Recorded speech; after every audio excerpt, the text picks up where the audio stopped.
Bonjour à tous. Aujourd'hui, on va voir comment enregistrer un macro sur Excel. Donc, pour gagner du temps, surtout pour des actions répétitives, vous pouvez utiliser des macros.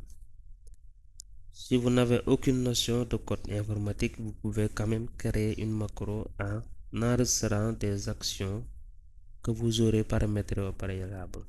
Donc, les macros nous permettent d'enregistrer des actions que nous faisons de manière répétitive sur Excel. Donc pour créer un macro, qu'est-ce qu'il faut faire? Donc il faut aller dans l'onglet affichage. Il faut aller dans l'onglet affichage.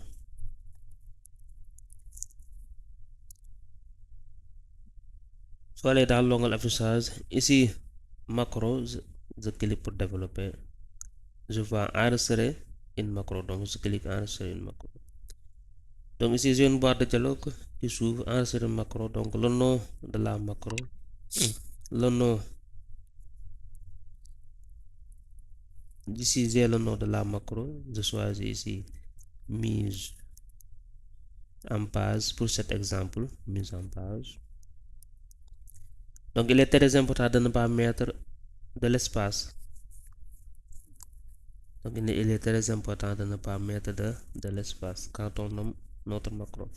Ici il me propose de choisir un raccourci clavier, par exemple CTRL plus, donc je peux choisir un raccourci clavier pour enregistrer le macro.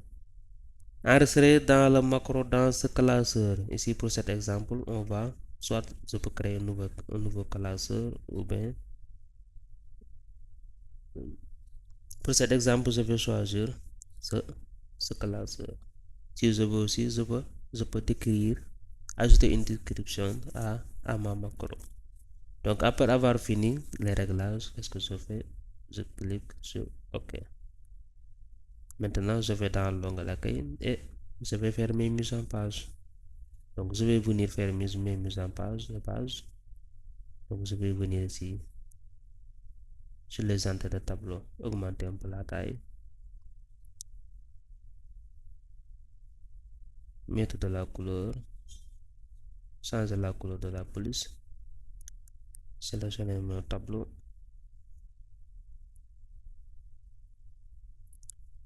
et mettre des bordures. Donc voilà, voici une mise en page simple qu'on a fait. Après avoir fini de faire notre mise en forme du tableau, donc une mise en forme. Donc après avoir fini de faire notre mise en forme du tableau, qu'est-ce qu'on fait? Donc je vais encore dans l'onglet affichage, cliquer sur macro et arrêter l'enregistrement. Donc j'ai arrêté mon enregistrement. Donc je vais sur une nouvelle feuille. Donc voilà, cette feuille là, c'est la feuille que j'avais. C'est la feuille de départ. Donc j'ai cette feuille de départ. Maintenant pour appliquer la mise en forme automatiquement, qu'est-ce que je fais?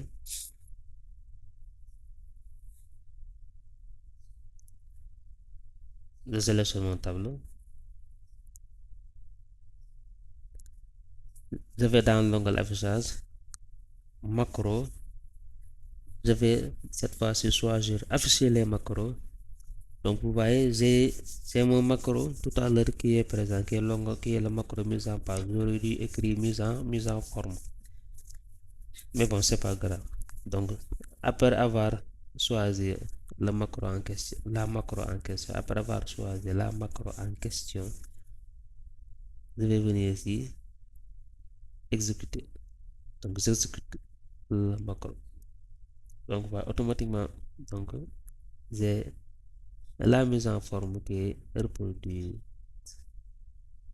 Donc vous voyez, donc la mise en forme de tout à l'heure est automatiquement reproduite sur cette nouvelle feuille. Donc les macros nous permettent d'enregistrer des actions que nous faisons de manière répétitive afin de nous permettre d'aller vite, soit dans nos mises en forme de tableau sur Excel. Donc voilà une brève introduction sur les macros. Donc c'était tout pour aujourd'hui.